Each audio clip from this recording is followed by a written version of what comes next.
बोलिए सद्गुरुदेव भगवान की जय, गुरु माता की जय, भगवान भोलेनाथ की जय, माता कामाख्या की जय, गौ माता की। बोलिए सभी संतों की जय, बोलिए सच्चे दरबार की जय, करोड़े शंकर महादेव धाम की जय, गंगा मैया की जय, हर हर महादेव। जीवन के 3 केंद्र हैं।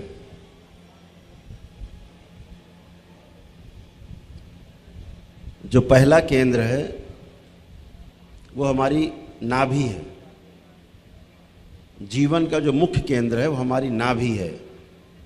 हमारा जो नेवल जो सेंटर पॉइंट है हमारे, वो नाभि है। ये जीवन का केंद्र है।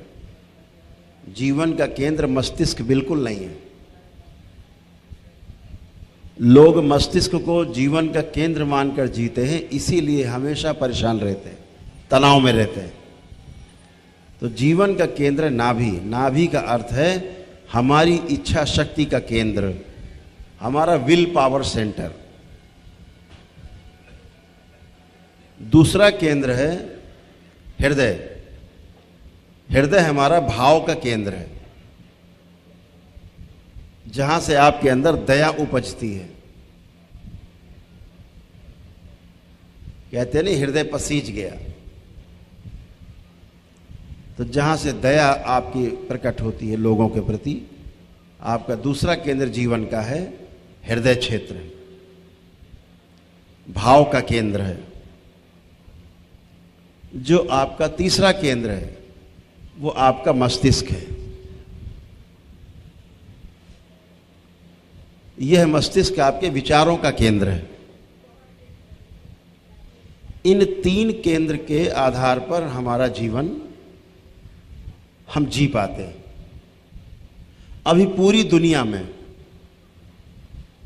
हमारा जो इच्छा शक्ति का केंद्र है, हमारे भाव का केंद्र है, धीरे धीरे धीरे धीरे मुर्दा होते जा रहे हैं। यंत्र के आधार पर सारा जो लोड है, सारा भार है, वो सारा भार मस्तिष्क पे है। हर चीज के बारे में सोचना विचारना, तो हानि और लाभ ही की दृष्टि से सोचना विचारना, ये आपके मस्तिष्क की उपज है। जहां आप हानि लाभ नहीं देखते, वो आपके हृदय के केंद्र का मामला है। और जहां आपके पास कुछ भी नहीं है, फिर भी लगता है कोई चिंता नहीं, सब कुछ हो जाएगा, देखा जाएगा, ये आपके इच्छा शक्ति का केंद्र है।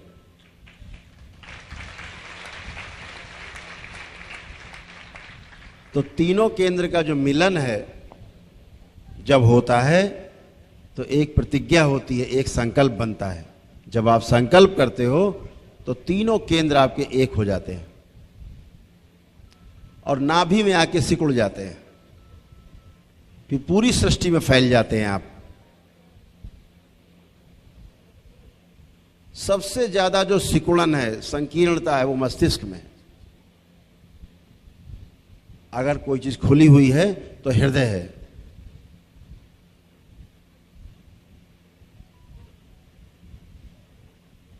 तो सब में बांटने की जो शक्ति है वो आपकी इच्छा शक्ति के केंद्र में है। तो आपका जो इच्छा शक्ति केंद्र मजबूत होता है तो आप रोगों से, कष्टों से, सभी चीज से एकदम मुक्त होते हैं। कभी भी आप देखो, कोई अचानक बहुत बुरी खबर मिल जाए तो आपका तुरंत पेट खराब हो जाता है, सेकेंडों में। बहुत अच्छी खबर मिल जाए, कभी बहुत बड़ी अच्छी खबर, तो भी आपका पेट खराब हो जाएगा। अगर आपका जरा सा भी केंद्र गड़बड़ है, इच्छा शक्ति का मजबूत नहीं, तो पेट आपका पहले खराब हो जाएगा। तुरंत आपको चलो चलो भाई पहले फ्रेश होके आते। जब इच्छा शक्ति का केंद्र मजबूत होता है आपका, तो आप पूरी दुनिया विजय कर सकते हो। इसको ध्यान रखो हमेशा।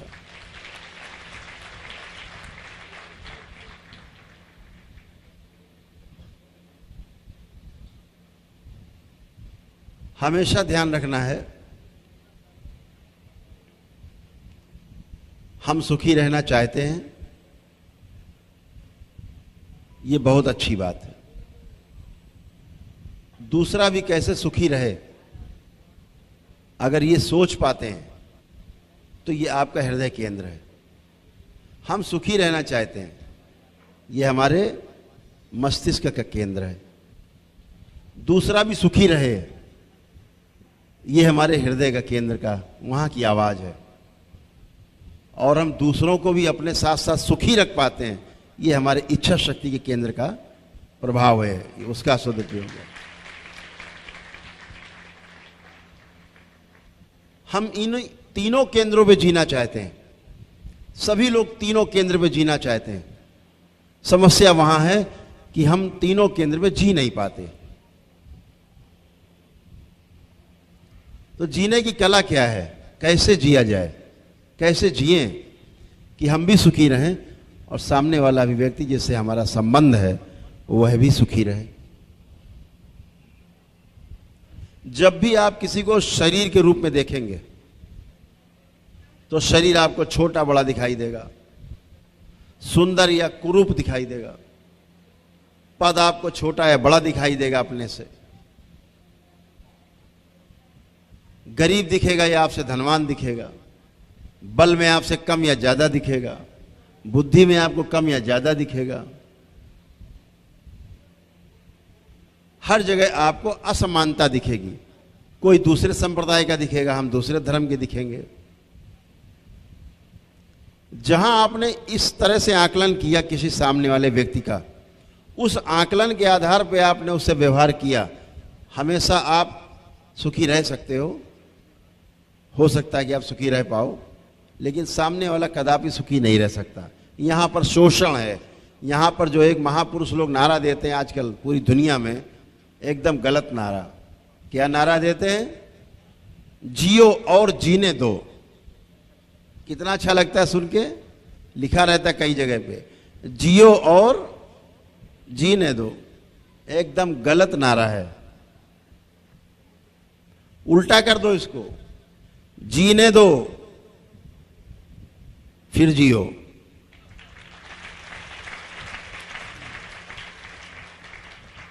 जब आप जीने देते हो किसी को, ये पोषण है, फिर आप जीते हो, ये सुख का आधार है, यही सुख का आधार है। जहां आपने सोचा पहले हम खा लें, बचेगा तो फिर इसको भी दे देंगे, ये हो गया जियो और जीने दो। और जहां आपने सोचा हम पहले खिला दें सबको, बचेगा तो खा लेंगे, ये हो गया जीने दो और जियो।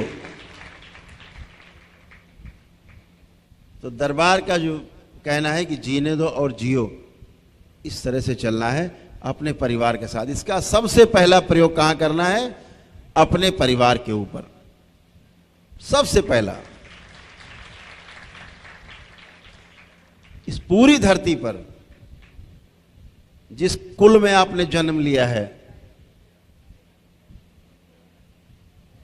उस कुल की भी अपेक्षाएं आपसे जुड़ी रहती हैं, इच्छाएं, आशाएं, अभिलाषाएं जुड़ी रहती हैं। परिवार के सदस्यों की भी इच्छा, अभिलाषाएं, आशाएं जुड़ी रहती हैं।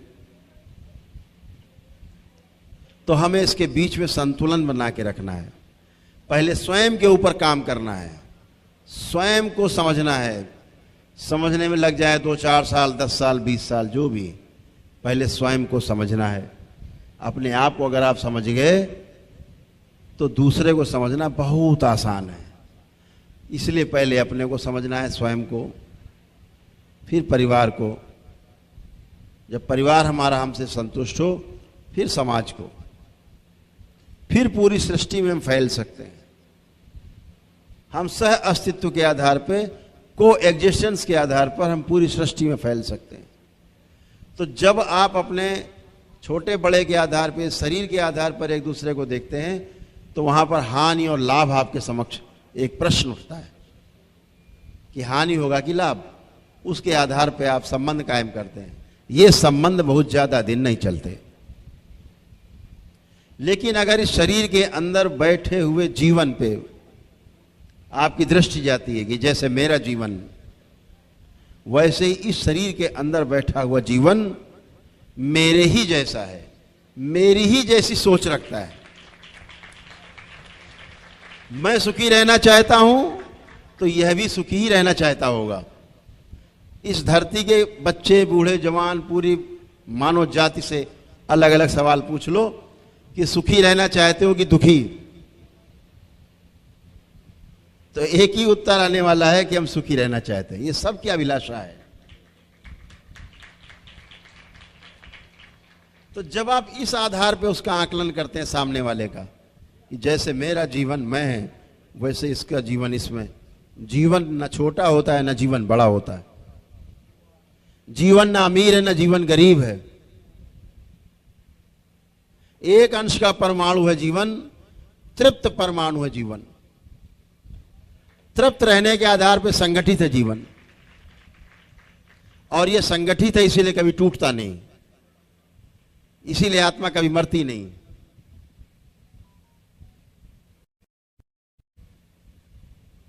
क्योंकि कंप्लीट है, इसका जो ऑर्बिट है वो कंप्लीट है।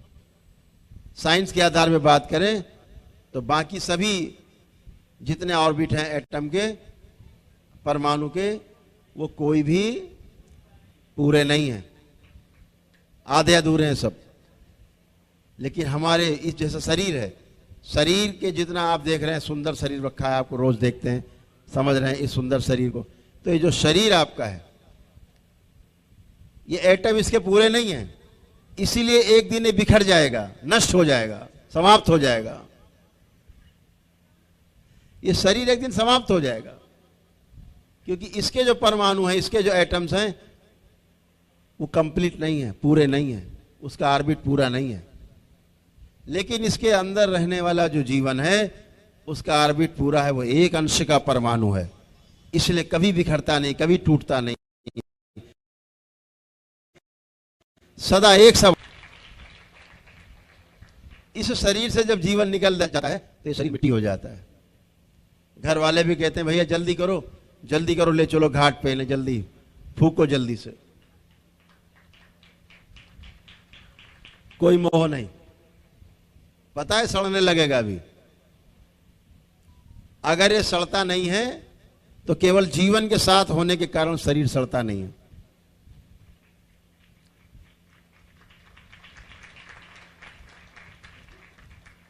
तो इस शरीर में अगर कोई वस्तु है तो केवल जीवन है, जीवन ही बोलता है, जीवन ही दूसरों में सुनता है,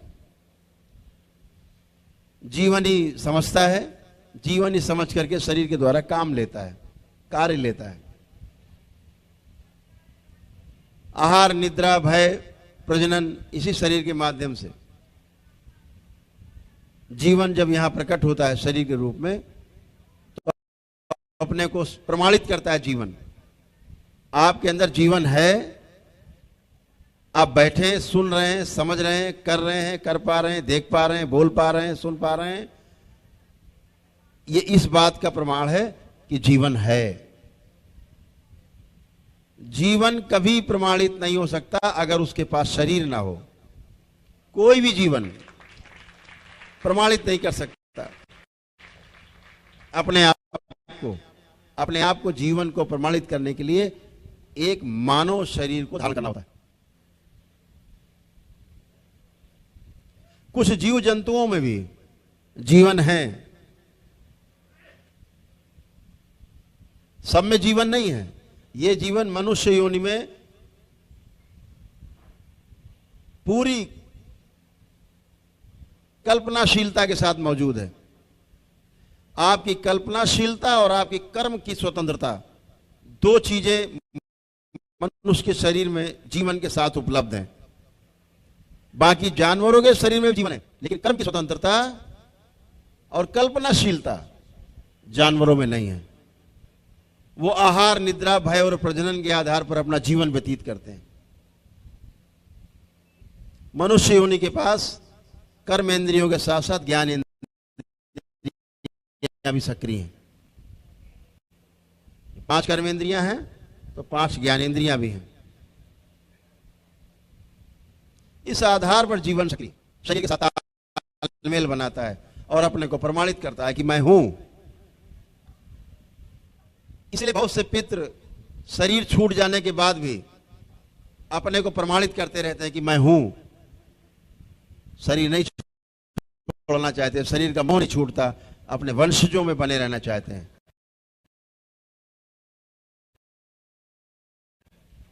मोह सबसे बड़ा कष्टों का कारण है। दो रोग दरबार बताता है कि दो रोग सबसे खतरनाक, एक मोह और दूसरा अहंकार। इन दोनों के वशीभूत होकर के शरीर छूट जाने के बाद भी जीवन अपने कुल का साथ नहीं छोड़ता, कुल में बना रहता है, जिन्हें हम पितृ कहते हैं, पूर्वज कहते हैं। और जब ये स्मृतियां रहती हैं, जैसे उनके जीवन काल में वो जिए, जिनका योग के साथ, जिस प्रफुल्लता के साथ या ममता के साथ बना रहता है।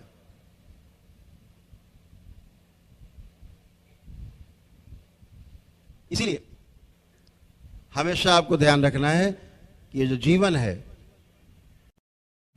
इसको प्रमाणित होने के लिए इसने जन्म लिया है, तो प्रमाणित करने के लिए। तो मानव जीवन का सबसे बड़ा लक्ष्य है ज्ञान को उपलब्ध होना है। ज्ञान को उपलब्ध होने के लिए जीवन मनुष्य के शरीर में अपने को प्रकट करता है। फिर गुरुओं के शरणों में पहुंच करके जब गुरु शरण पहुंचता है तो भी धीरे धीरे धीरे धीरे समर्पण के आधार पर वो अपने आप को प्रमाणित कर पाता है, पूर्णता को प्राप्त हो सकता है। ध्यान और साधना इसके लिए एकदम सर्वोत्तम उपाय बताया गया। जीवन के 5 भाग हैं। 5 चीजें मिलकर के जीवन कहलाता है। आप लोग अक्सर ये शब्द सुनते होंगे, जीवन है, आत्मा है, सुनते हैं ना आप लोग। लेकिन जीवन और आत्मा में भेद क्या है? इस भेद को भी समझ लेने में, इसको समझ लेने से आपका जीवन और सरल हो जाएगा, आपका समझना और सरल हो जाएगा कि जीवन क्या है और आत्मा क्या है। आत्मा एक अंश है जो परमपिता परमेश्वर से अलग होकर के साक्षी भाव में पूरी सृष्टि में विद्यमान है। अगर कोई साक्षी भाव में है, अगर कोई दृष्टा है, तो वो केवल आत्मा है। बाकी सब करता है, भोगता है।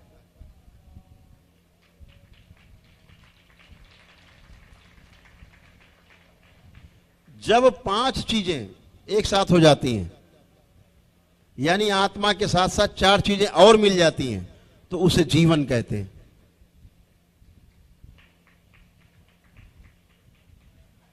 आत्मा के साथ बुद्धि, चित्त, वृत्ति और मन जब ये लग जाते हैं तो इसे जीवन कहते हैं।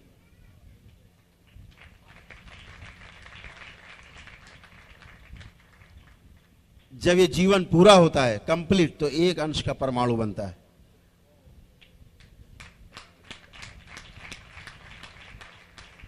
ऐसा नहीं है कि आप एकदम से मनुष्य शरीर में प्रकट हो गए।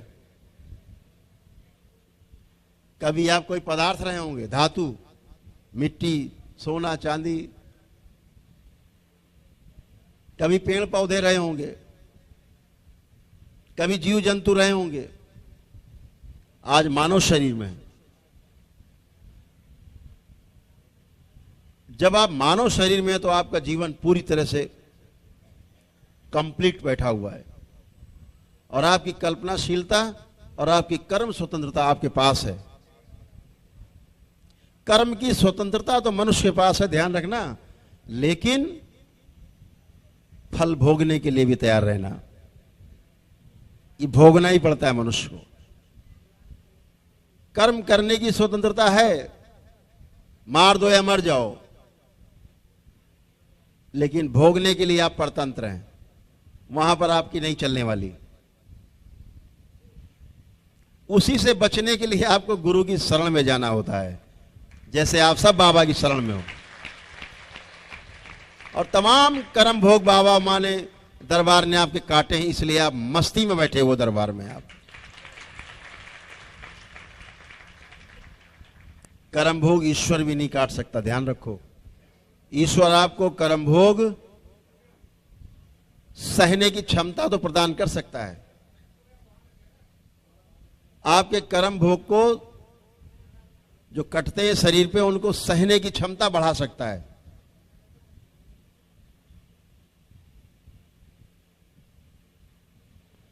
छीण कर सकता है, थोड़ा कष्ट को कम कर सकता है, लेकिन ईश्वर आपके कर्म भोग को भी नहीं काट सकता। न भगवान राम काट पाए अपना, न भगवान श्री कृष्ण काट पाए अपना कर्म भोग। उदाहरण है, इसके नीचे तो सभी कुछ है, सब कोई है। एक पूर्ण गुरु है केवल, जो काम ईश्वर नहीं कर सकता वह केवल पूर्ण गुरु कर सकता है। आपके कर्म भोग क्षण में काट सकता है।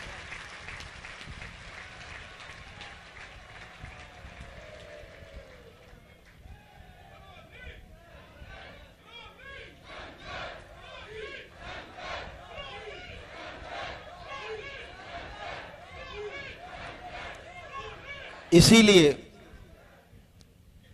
कहा गया गुरुर् ब्रह्मा गुरुर्विष्णु गुरुर्देवो महेश्वर गुरुर् साक्षात परब्रह्म तस्मै श्री गुरुवे नमः।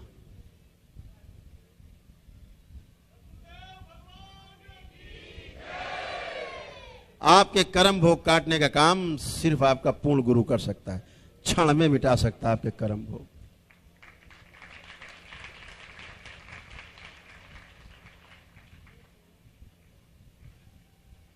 जितने अनावश्यक कष्ट से दरबार नष्ट कर देता है, गुरुदेव की कृपा से, बाबा की कृपा से, फिर आप अपनी तप और तपस्या के आधार पर अपने आगे जीवन को चला पाते हैं।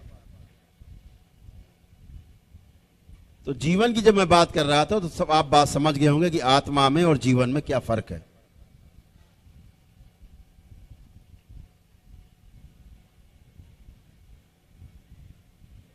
जीव जंतु, उनमें भी जीवन है। आप देखते हुए चल फिर रहे हैं, आप ही की तरह खा पी रहे हैं, संतान उत्पत्ति हो रही है। गुस्सा भी देखते हो उनको, आप प्रेम में भी देखते हो कि प्रेम में भी है। एक कुत्ता आप पालते हो, आपसे प्रेम में होता है, बाहरी व्यक्ति आता है उसको दौड़ा लेता है भौ भौ करके, जानता है भय के आधार पर दौड़ाता है। ये कहां से आ गया घर में घुस आया भाई, वो कोई समझदारी नहीं है, केवल भय के आधार पर। उसको पता है भोजन हमको इसी घर से मिलता है। आहार, निद्रा, भय और प्रजनन, ये चार चीजों में जीव जंतु जीते हैं, लेकिन उनमें भी जीवन है। लेकिन तमाम जीव जंतु ऐसे भी हैं जिनमें जीवन होता ही नहीं है, होता ही नहीं है जीवन। चल फिर तो रहे लेकिन जीवन नहीं है उनमें। कभी आप लोगों ने पढ़ा हो तो विश्व में तमाम ऐसी वनस्पतियां भी हैं जो चलती हैं, सक्रिय होती हैं। जीव जंतु जानवरों को पकड़ के खा लेते हैं, पेड़ पौधे खुद खा लेते हैं।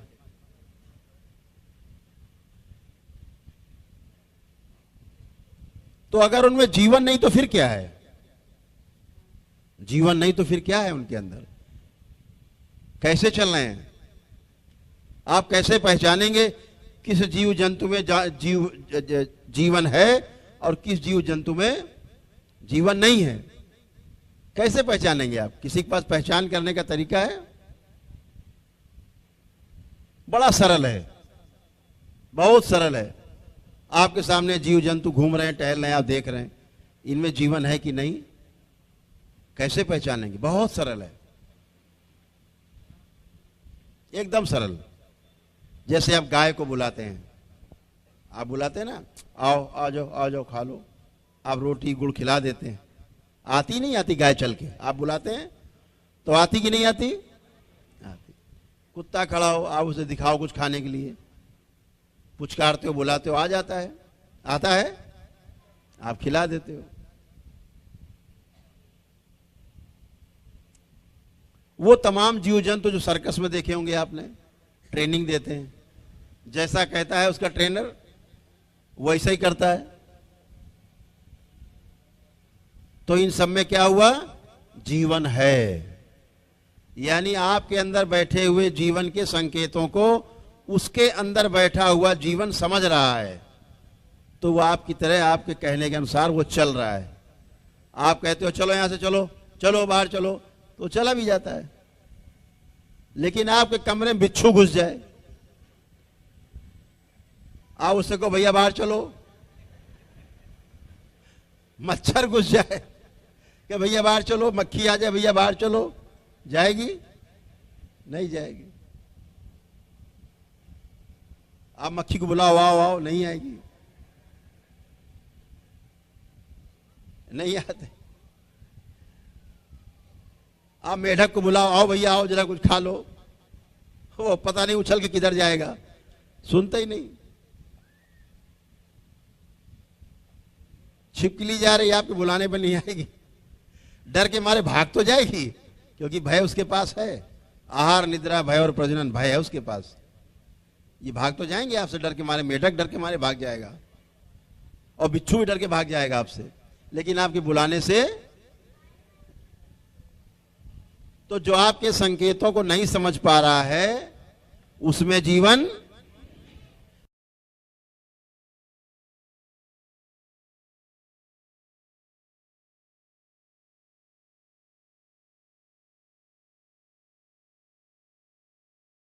केवल आत्मा है।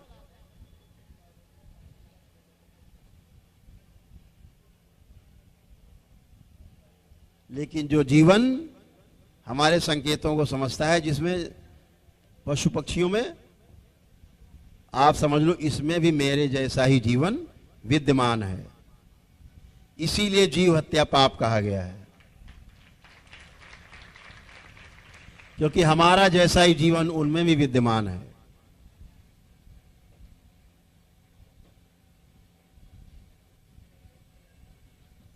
मां कामाख्या मेरी मां है, हम सबकी मां है। हमारी मां सबकी मां।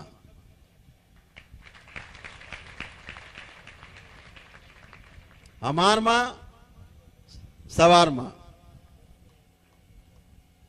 लेकिन मैंने वहां का भी विरोध किया कि बलि प्रथा यहां बंद होनी चाहिए, धर्म के नाम पर हिंसा नहीं होनी चाहिए।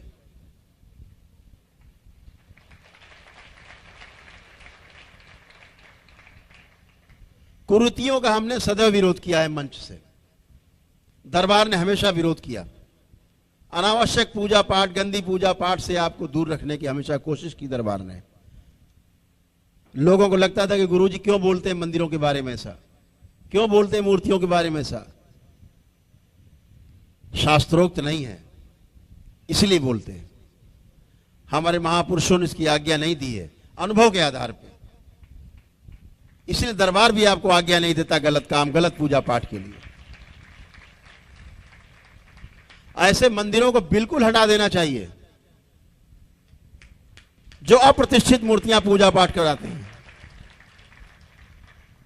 हमने इसीलिए उसी आधार पे तमाम मजारों के लिए हमने बात की, हटा देना चाहिए, नहीं करना चाहिए पूजा पाठ। हमने धर्म के आधार पे कभी अलग अलग नहीं किया है।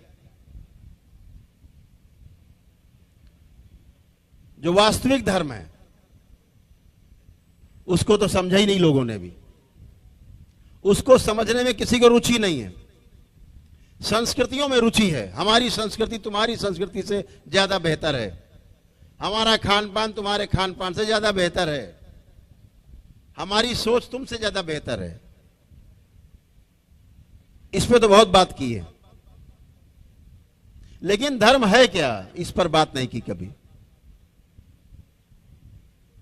इसी को धर्म मान लिया। 5 वक्त नमाज पढ़ने को धर्म मान लिया, सुबह शाम घंटी हिला करके पूजा करने को धर्म मान लिया, चर्च में जाकर के प्रेयर करने से इसी को धर्म मान लिया। भ्रमित हो गए, भ्रमित रहेंगे। ये शरीर के आधार पे सारे काम हो रहे हैं, शरीर को देख करके, छोटा बड़ा, तेरा मजहब छोटा, मेरा धर्म बड़ा, हमेशा छोटा बड़ा रहेगा, हमेशा वहां एक दूसरे को सुख नहीं पहुंचा सकते, ना सुख मिलेगा। जब आप जीवन के आधार पे देखेंगे, सनातन के आधार पे आप देखेंगे, सनातन है क्या? यही हमारा धर्म है। सनातन ही धर्म है इस संसार में, दूसरा कोई धर्म नहीं। बाकी सब संस्कृतियां हैं। हमने अपनी देश काल परिस्थितियों के आधार पर अपनी अपनी संस्कृतियां हमने निर्मित की। हमारे महापुरुषों ने हमारे स्वास्थ्य के लिए तमाम चीजें हमें समझाई, बताई, लिपिबद्ध कर गए, लिख गए, ये करना है, ये नहीं करना है।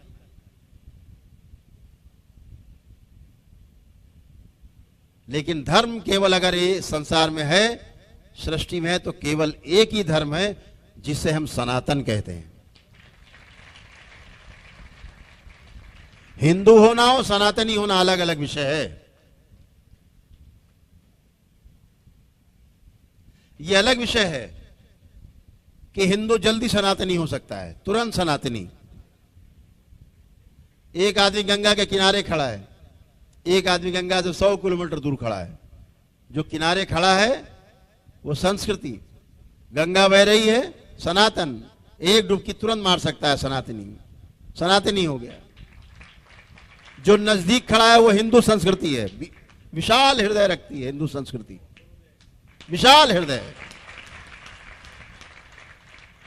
ये कहने में कोई संकोच नहीं, बहुत गर्व है, बहुत गर्व है कि हमने हिंदू संस्कृति में जन्म लिया है। हमारे माता पिता हिंदू थे, हमारे पूर्वज हिंदू थे, हम ऋषि मुनियों की संतान है। ये कहने में बहुत गर्व अनुभव होता है। लेकिन हमारे महापुरुषों ने सिखाया है कि हम दूसरी संस्कृतियों का भी आदर करें।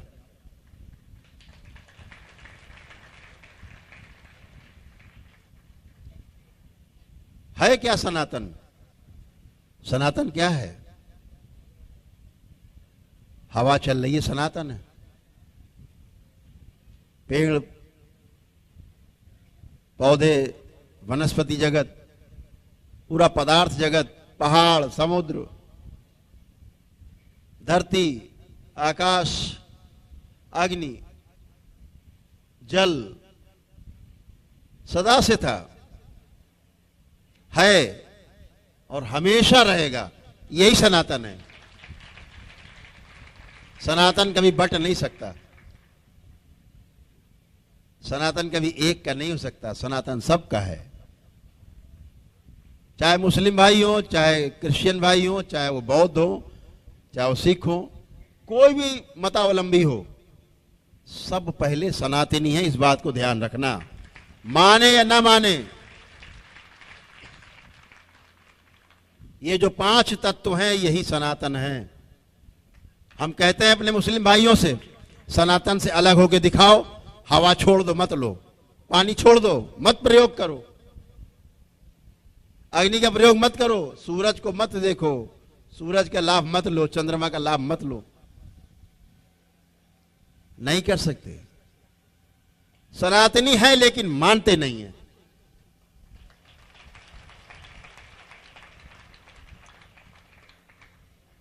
ठीक बात है, मानना भी नहीं चाहिए। जब तक जान ना जाओ चीज को तब तक मानो भी नहीं। आपने दरबार को पहले माना, मानने के आधार पे आए कि दरबार से जुड़े और जान गए। अब जानने के आधार पे आप जुड़े हुए हो। धरती की कोई ताकत उपलब्ध नहीं है इस धरती में जो आपको दरबार से अलग कर दे।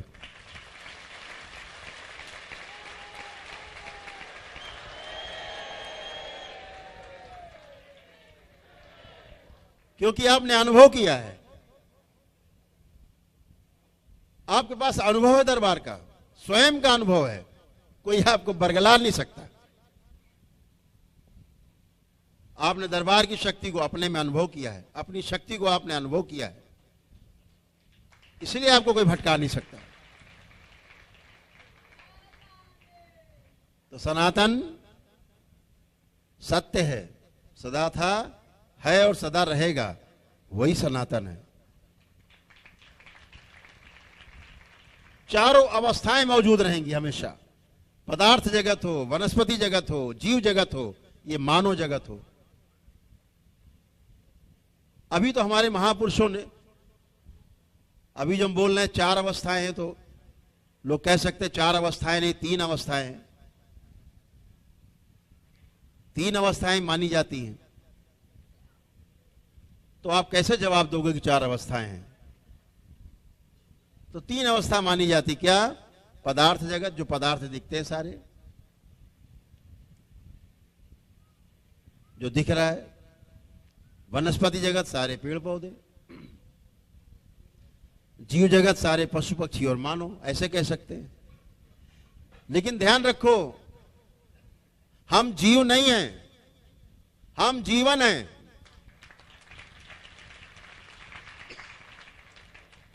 और ये जो जीवन बैठा है, इसके अंदर जागृत होने के लिए बैठा है, इसी आशा में बैठा है, मनुष्य शरीर में।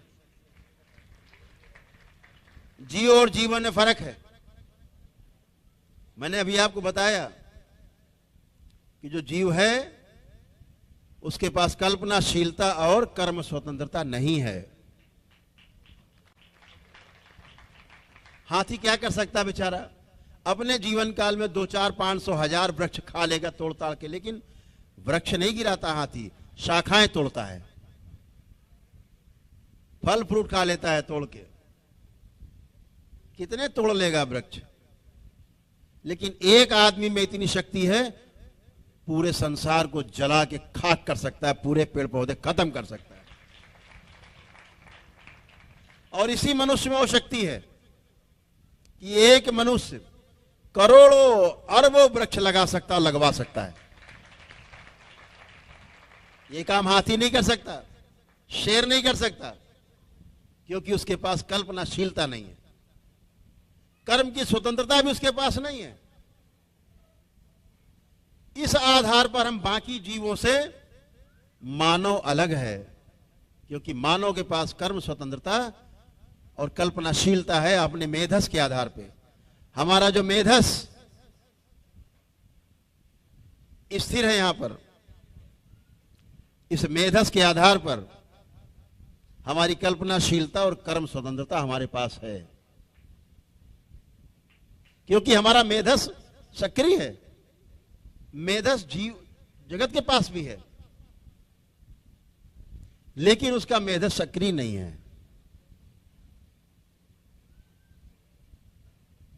वृक्ष जो है सबसे निम्न योनि है। हमारे साथ तमाम सन्यासी बैठे, अगर ये शीर्षासन करें अभी आपके समक्ष, कल्पना करिए, तो इनके बाल चारों ओर नीचे बिखर जाएंगे, बिखर जाएंगे धरती पे। जड़ है ये, जड़। और थोड़ा ऊपर देखोगे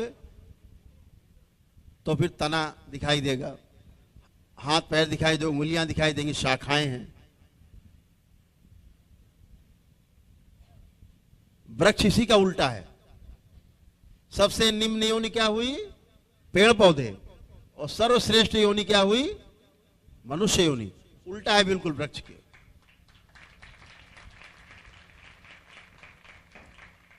जब वनस्पति जगत से आप सब गुजरे, कभी कोई वृक्ष रहे, कभी कोई फल फ्रूट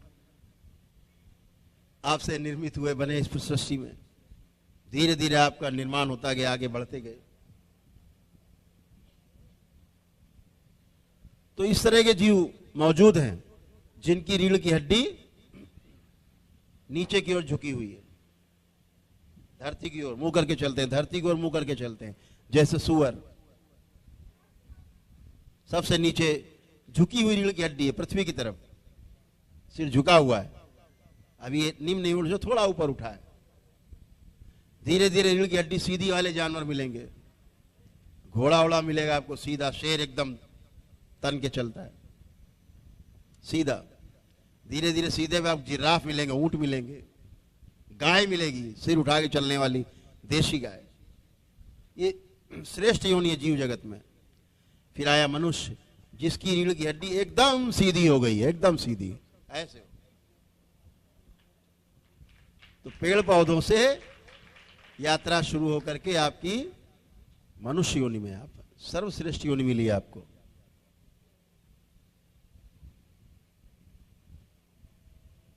जब भी आप साधना करें, घर में भी करें, एक स्थान बनाएं, तो हमेशा देखें कि पूरब किधर है। पूरब में चिन्ह लगा दें, फिर उत्तर किधर है, उधर एक चिन्ह जाके लगा दें।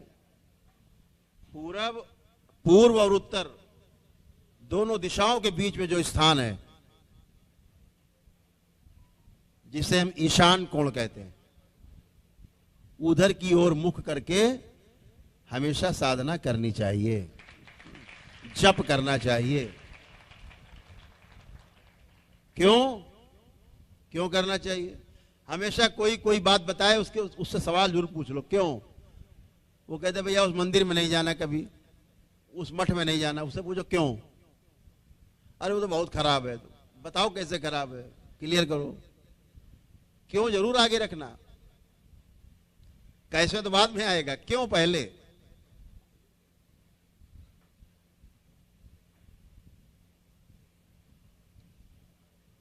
तो आप हमेशा जब उधर की ओर बैठते हैं, ईशान कोण की ओर, उस समय आपका शरीर और जीवन का तालमेल 0 डिग्री पे होता है,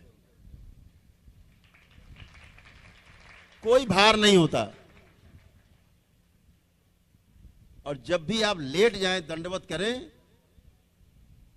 सुबह प्रार्थना पूजा, तो आप उसी तरफ लंबे लंबे लेट जाते हैं, तो रीढ़ की हड्डी आपकी एकदम सीधी उसी की तरफ होती है। आपका जो आपका कहा गया ना, महापुरुष कहते हैं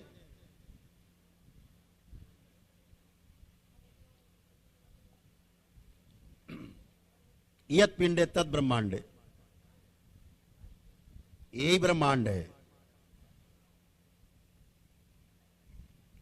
दंडवत करते सबसे पहले उधर की ओर ही जाता है, ईशान कोण की ओर। लेट जाए तब भी रीढ़ की हड्डी सीधी।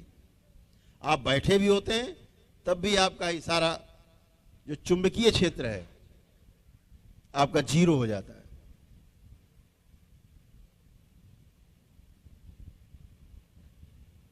तो हमेशा आपकी जो साधना है, ध्यान है, जप है, उस तरफ ही मुख करके ही करना चाहिए। आप एक समय बना लेने से नियम से और अच्छा होता है। जैसे दरबार में आप देखते हैं, ठीक 7 बजता है सुबह का, आरती होती। सबसे पहले क्या होता है दरबार में? सबसे पहले प्रातःकाल रुद्राभिषेक समय से होता है, ब्रह्म मुहूर्त में। 3:45 बजे आपका रुद्राभिषेक शुरू हो जाता है, समय से। एक समय बंधा हुआ है। ये सूक्ष्म जगत आपकी प्रतीक्षा करता है, क्योंकि आपसे जुड़ा हुआ है। आप क्या समझ रहे हैं? आप केवल हजारों लोग यहां उपलब्ध, इतने ही लोग हैं सुन रहे हैं? यहां करोड़ों अरबों लोग हैं जो आपकी बात को सुन रहे हैं, देख रहे हैं।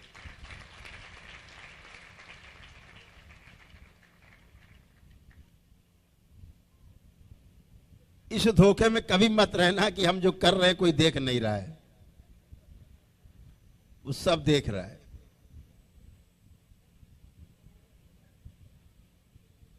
इसीलिए दरबार आपको तुरंत बता देता है। गड़बड़ करके आते हो, बता देता है, तुमने ये गड़बड़ किया। आपके तो वहां गुरुजी गड़बड़ हो गई। कैसे तो दरबार देख रहा है, तभी तो बताया दरबार ने। दरबार कहता है गुरुजी इसने ये गड़बड़ किया है। आप कहते क्यों भाई, तुमने गड़बड़ की? हाँ गुरुजी गड़बड़ हो गई।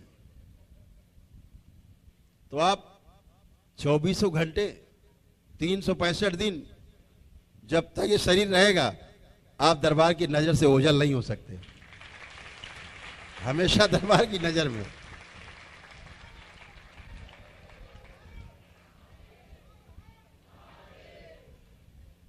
भोलेनाथ के, माता कामाख्या के, बाबा और मां के सीसीटीवी ऑन है बिल्कुल। आपके साथ ही साथ रहते हैं, साथ साथ।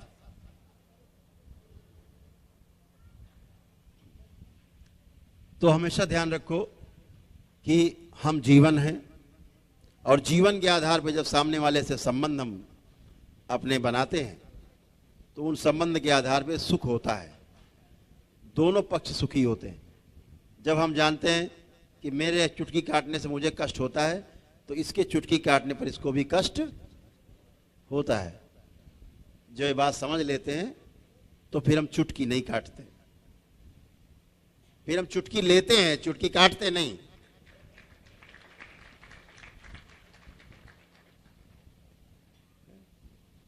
तो इसलिए ध्यान साधना एक वो उपाय है जिस उपाय से आप भी आगे बढ़ सकते हो, आपका परिवार आगे बढ़ सकता है, आने वाली पीढ़ी भी इसे अपना के आगे बढ़ सकती है, ईश्वर की प्राप्ति हो सकती है। और ईश्वर की प्राप्ति हमारा जो है यही लक्ष्य। ईश्वर है क्या, इस पे और बातें करेंगे बाद में। ईश्वर क्या है अगले सेशन में।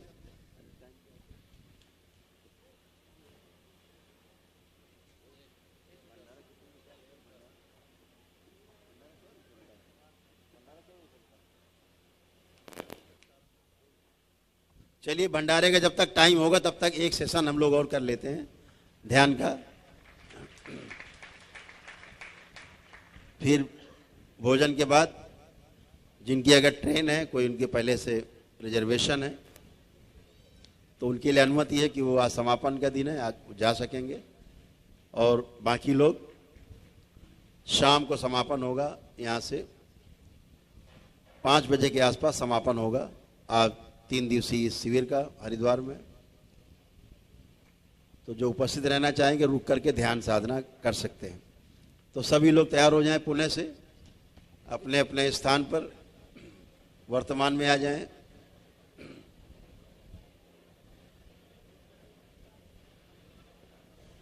सभी को वर्तमान, जब आप ध्यान करते हैं तो वर्तमान में होते हैं।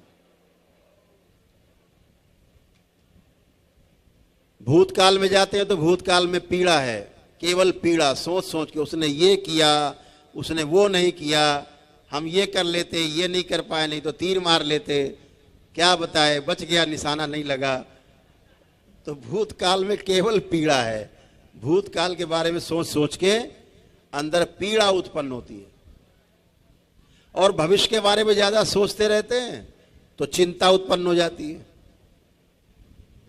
तो भविष्य में क्या है, चिंता। तो चिंता करने से भी कुछ नहीं हो रहा है और भूतकाल में सोचने से भी कुछ नहीं हो रहा है। हो रहा है कुछ? नहीं हो रहा है। बचा वर्तमान। जब वर्तमान में हम रहते हैं तो वर्तमान में ही सुख है। सुख केवल वर्तमान में है। इसलिए सोचें, भाई सोचना ही है तो अच्छा अच्छा सोचा जाए। आदमी खराब नहीं है, आदमी के अंदर जो स्मृतियां हैं, गंदगी है पीढ़ियों से, उसकी कुल की गंदगी, उसकी स्वयं की गंदगी, दरबार ऐसे नोच के फेंक देता है बाहर, आदमी निकल आता है।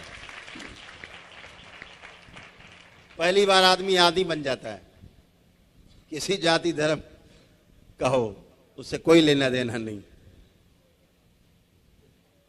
दरबार यही जानता है कि कोई बात नहीं, ये जो हरकत कर रहा है आदमी, मैं देखता हूं ये तो कर ही नहीं रहा है, करने वाला हरकत कोई और है जो इसको बदनाम करना चाहता है, बर्बाद करना चाहता है, रास्ते से भटकाना चाहता है। कुछ नहीं, नोच के फेंक दो, काम खत्म। आदमी तो आदमी है, शुद्ध है। कोई व्यक्ति अपना बुरा नहीं चाहता। यहां कोई बैठा चाहता बुरा अपना? कोई नहीं चाहता। यूनिवर्सल ट्रूथ है ये, यूनिवर्सल ट्रूथ है। कोई बुरा नहीं चाहता अपना। और सही मायने में देखो, यदि कोई आपका बुरा नहीं चाहता तो आप भी उसका बुरा नहीं चाहते। सामने रिक्शे वाला जा रहा, साइकिल वाला जा रहा, पैदल जा रहा, आदमी जा रहा आ रहा, किसी का बुरा सोचते हैं आप? नहीं। तो किसका सोचते हैं? जिसका आपको लगता है कि ये मेरा बहुत बुरा सोचता है, मौका लगे इसको बताएंगे। तो यूनिवर्सल ट्रूथ ये है कि कोई किसी का बुरा नहीं सोचता। हमारी स्मृतियां हैं जो हमें खराब करती हैं। इन स्मृतियों से हमें बचने का उपाय पता है आप सबको। आप सब सौभाग्यशाली हैं कि बाबा माँ आपके साथ, आप बाबा माँ के साथ हमेशा। इसलिए स्मृतियां आपका न बिगाड़ सकती हैं कुछ, ना कुछ उखाड़ सकती हैं। हमेशा स्मृति उखड़ेगी जब उखड़ेगी, स्मृति बर्बाद होगी, आप नहीं। तो एक छोटा सा ध्यान करेंगे। अभी भंडारे में भी 1 घंटे का समय है, उसका सदुपयोग करते हैं। तो अभी हम आपसे चर्चा कर रहे थे कि जीवन का पहला केंद्र हमारा, जिंदा रहने का, जीने का पहला केंद्र है नाभि। हमेशा ध्यान रखो, जिंदा रहना और जीना 2 अलग अलग चीजें हैं, सुनने में एक जैसी लगती हैं। जिंदा रहने का मतलब खा पी करके और स्वस्थ बने रहें, ऐसा खाएं पिए हम स्वस्थ रहें। हमारा आहार, हमारी निद्रा, हमारा भय और प्रजनन हमारा संतुलित रहे, ये शरीर के लिए है। तो जिंदा रहने का मतलब शरीर की बात हम कर रहे हैं। जीने की जब बात करते हैं तो हम जीवन की बात करते हैं। हमारा जीवन, शरीर सुखी नहीं रहता है। जीवन का सुख अलग है, शरीर का सुख अलग है। जीवन का क्या, शरीर का क्या सुख है? गर्मी लग रही, थोड़ा ठंडा पंखा चल जाए, थोड़ा एसी चल जाए, ये शरीर का सुख। अभी आप जब सो जाते हैं तो ना गर्मी पता लगती ना सर्दी पता लगती है। जब आप जागते हैं तो लगता है ठंडक है या गर्मी है। तो शरीर के आधार पे आपको ठंडक और गर्मी महसूस होती है। लेकिन आपको कोई घर में लड़ाई झगड़ा हो गया परिवार से या मित्र से, आप कितना भी एसी में बैठो, कितना 56 भोग सामने रखा हो, आपको अच्छा नहीं लगेगा। वो आप कहें भैया खा लो, अरे नहीं इच्छा नहीं है। कहाँ चला गया आपका ये सुख? एसी भी मौजूद, ठंडा ठंडा दे रहा, ठंडी मशीन चल रही है। लोग गुणगान कर रहे हैं, मंगल स्तुति कर रहे हैं आपके सामने, आप बहुत बड़े राजा महाराजा धीराज हो प्रभु, आप भोजन कर लो। वो कहे हटाओ यार, भोजन नहीं करना। लेकिन जीवन अगर प्रसन्न है तो भंडारे में आपको चने मिल जाए, केवल सूखे चने, आप खा के उसी में मस्त रहोगे। कोई ऐसी ठंडी मशीन नहीं चाहिए। तो जीवन का सुख अलग है और शरीर का सुख अलग है। शरीर का सुख रुक रुक के मिलता है, कभी सुख कभी दुख, कभी गर्मी कभी सर्दी, हाँ, कभी चोट लग गई, सुख दुख आ गया। लेकिन जीवन इस सुख से संतुष्ट नहीं होता। आपके एयर कंडीशन से, आपकी बिल्डिंग से, आपकी कोठी से, आपके बहुत बड़े अनुयायी हों, बहुत बड़ी बड़ी भीड़ आपके साथ हो, नेताजी आप हों, चाहे अधिकारी हो, कोई भी किसी पद पर बैठे हो, जीवन उससे संतुष्ट नहीं होता। क्योंकि पद अभी है, कल चला गया, फिर दुखी हो गए। अभी सुख, अभी धन है, कल खत्म हो गया, फिर दुखी। जीवन इससे कभी सुखी नहीं होता। जीवन को क्या चाहिए? कंटिन्यू हैप्पीनेस, लगातार सुख, जहां कोई दुख हो ही ना। ये जो आपके अंदर आता है ना भाव कि कभी दुख ना आए, ये किसका भाव है पता है? जीवन का। हम कभी नहीं मरेंगे, देखते हैं वो मर गए, अरे यार बहुत अच्छे आदमी थे बेचारे, बताओ मर गए। अपने मरने का तो ख्याल ही नहीं आता। ऐसा लगता है सबको मरते हुए देखेंगे, बहुत अच्छे आदमी थे बेचारे मर गए। अगर कह दो तुम भी तो मरोगे तो नाराज हो जाएंगे वो तुरंत, ऐसा कैसे मर जाएंगे? तो जीवन इसीलिए अमर होने की सोचता। क्यों? जीवन अमर है, अंदर है, इसलिए उसकी सोच है अमरता। उसकी सोच अमरता की सोच है, क्योंकि वो अमर है, वो सही सोचता है, नहीं मरता। सोचने वाला तो मरता ही नहीं है, इसलिए उसके अंदर भाव भी नहीं आता कि मैं मर जाऊंगा। वो तो अमर है ना, कहते हैं आत्मा अमर है, जीवन अमर है। तो आत्मा तो अमर है, लेकिन ध्यान साधना के द्वारा धीरे धीरे जो आत्मा के साथ चार चीजें जुड़ी हैं, बुद्धि, चित्त, वृत्ति और मन, ये चारों चीजें साधना काल में धीरे धीरे धीरे धीरे धीरे धीरे गुरु कृपा से आत्मा के साथ जो चार चीजें जुड़ी हैं, ये चारों जब विलग हो जाती हैं, फिर आत्मा बचती है, फिर इस आत्मा का परमात्मा में विलय होता है। यही पूर्णता है। ज्ञान को उपलब्ध हो जाना, एक बूंद जो समुद्र में समा गई, ये है, ये प्रक्रिया है जो धीरे धीरे आपके साथ जुड़ा है आत्मा के साथ। कभी बुद्धि जुड़ी, एक आया समय, कभी उसके साथ चित्त जुड़ गया, फिर कभी एक समय आया तो उसके साथ वृत्ति जुड़ गई, फिर उसके साथ मन जुड़ गया।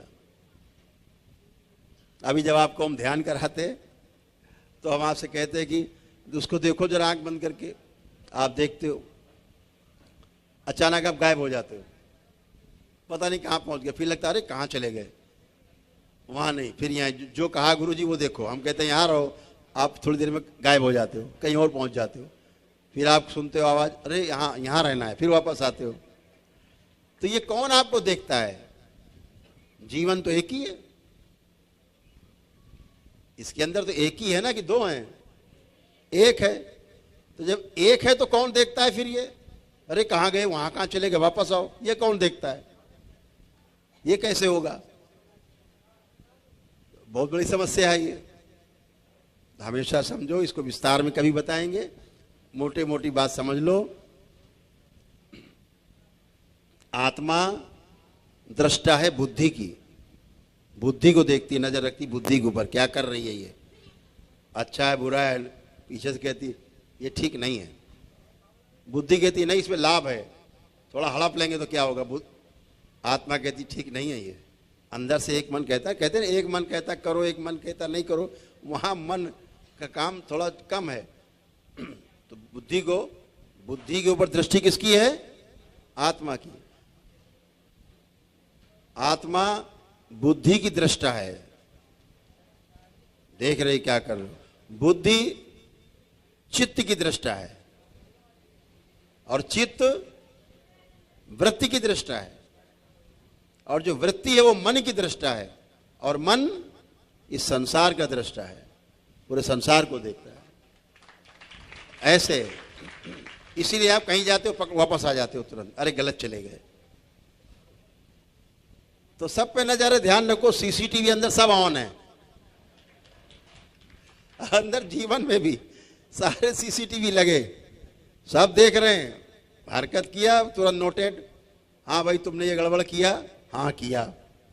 कहां से पकड़ लेते? जीवन जीवन को पकड़ लेता है। जीवन जीवन जीवन से जुड़ा हुआ है, क्योंकि पूरी सृष्टि में सब कुछ जुड़ा हुआ है, कुछ भी अलग अलग नहीं है।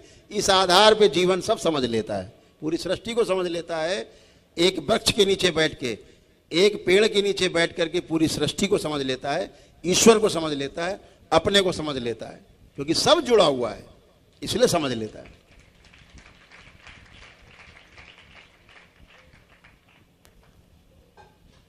तो हमारे जो जीवन का केंद्र है उस पर बात कर रहे थे, नाभि। तो इसको हम लोग 1 नंबर देते हैं, हमेशा ध्यान रखो। जब भी हम जीवन की बात करें तो आपके अंदर एक भाव आ जाए, 1 नंबर, यानी सबसे फर्स्ट क्लास 1 नंबर है। जब हम 2 नंबर कहें तो इसका मतलब हृदय, हृदय 2nd डिवीजन पास है ये। 3rd डिवीजन में हमारा मस्तिष्क 3 नंबर।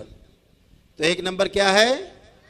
नाभि, हमारी इच्छा शक्ति का केंद्र। नाभि हमारा 1 नंबर, हृदय हमारा, मस्तिष्क हमारा 3 नंबर। इसको ध्यान रखना सदैव। तो हम जब भी बात करें तो उसी आधार पे आपको निर्णय लेना है कि क्या करना है। एक ध्वनि है जो शब्दों से नहीं बनी है।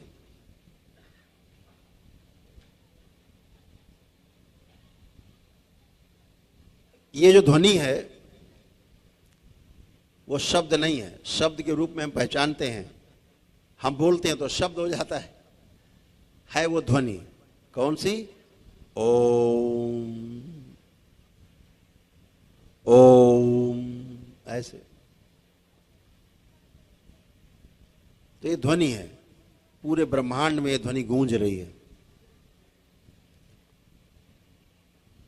तो इस ध्वनि में 3 अक्षर के रूप में आपको चीजें दिखाई देंगी, आ, उ और मा। आ उ मा मिलकर के बना ओम, ऐसे ध्वनि है। इस बात को हमेशा ध्यान रखो। तो आ हमारा कहां है? नंबर 1, उ मा। तो आ, उ और मा, यही जीवन के 3 केंद्र हैं। यही ध्वनि आपको इसीलिए कहा गया है ओम, ये महामंत्र है। यही महामंत्र जीवन के तीनों केंद्रों को झंकृत रखता है, संगीतबद्ध रखता है, लयबद्ध रखता है, हार्मनी कायम रखता है। तो ये तीनों केंद्र ओम, तीनों केंद्र मिलकर क्या बन गया? ओम बन गया।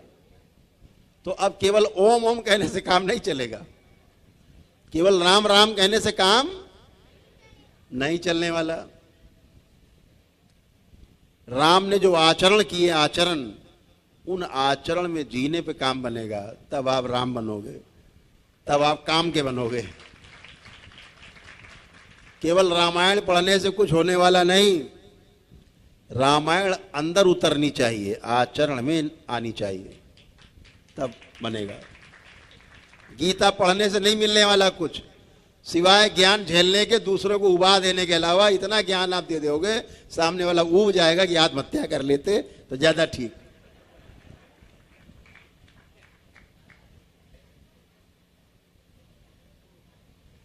गीता का एक श्लोक भी, रामायण की एक चौपाई भी अगर जीवन में उतर जाए तो समझो जीवन धन्य हो गया है। जीने में आ जाए, आपके केवल जीने में आ जाए। बोलते ना, परहित सरस धर्म नहीं भाई।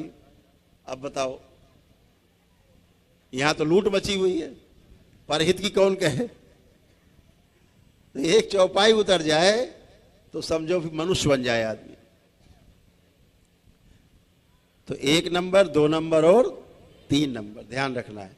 तो अभी हम लोग जो ध्यान करेंगे, आके पहले सुनेंगे आप लोग, करेंगे बाद में, ठीक? दोनों ऐसे हथेलियों को फंसा के और इसको नाभि के पास रख लेना है जब 1 नंबर चले। जब 2 नंबर चलेगा तो यही उठ करके हृदय के पास आ जाएंगे ऐसे। जब 3 नंबर चलेगा तो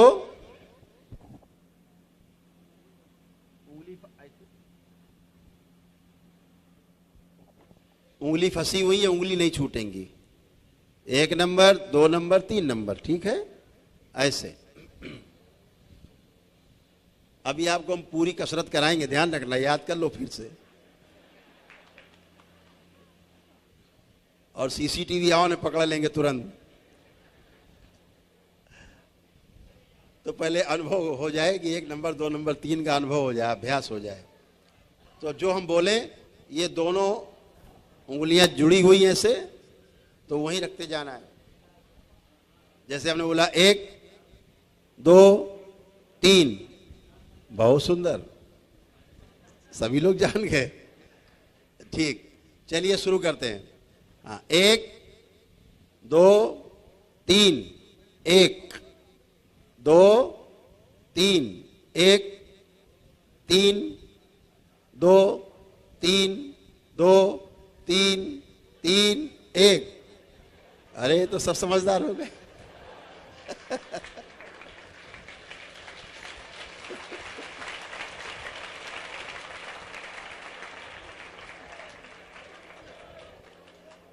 और ये पता है, ये पता है ध्यान साधना क्यों कर पा रहे हो ठीक से?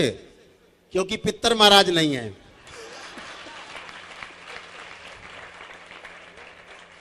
नहीं तो वो आपको ध्यान साधने नहीं करने देते हैं, कहते पहले हमारा काम पहले वो करो, चल के चलो।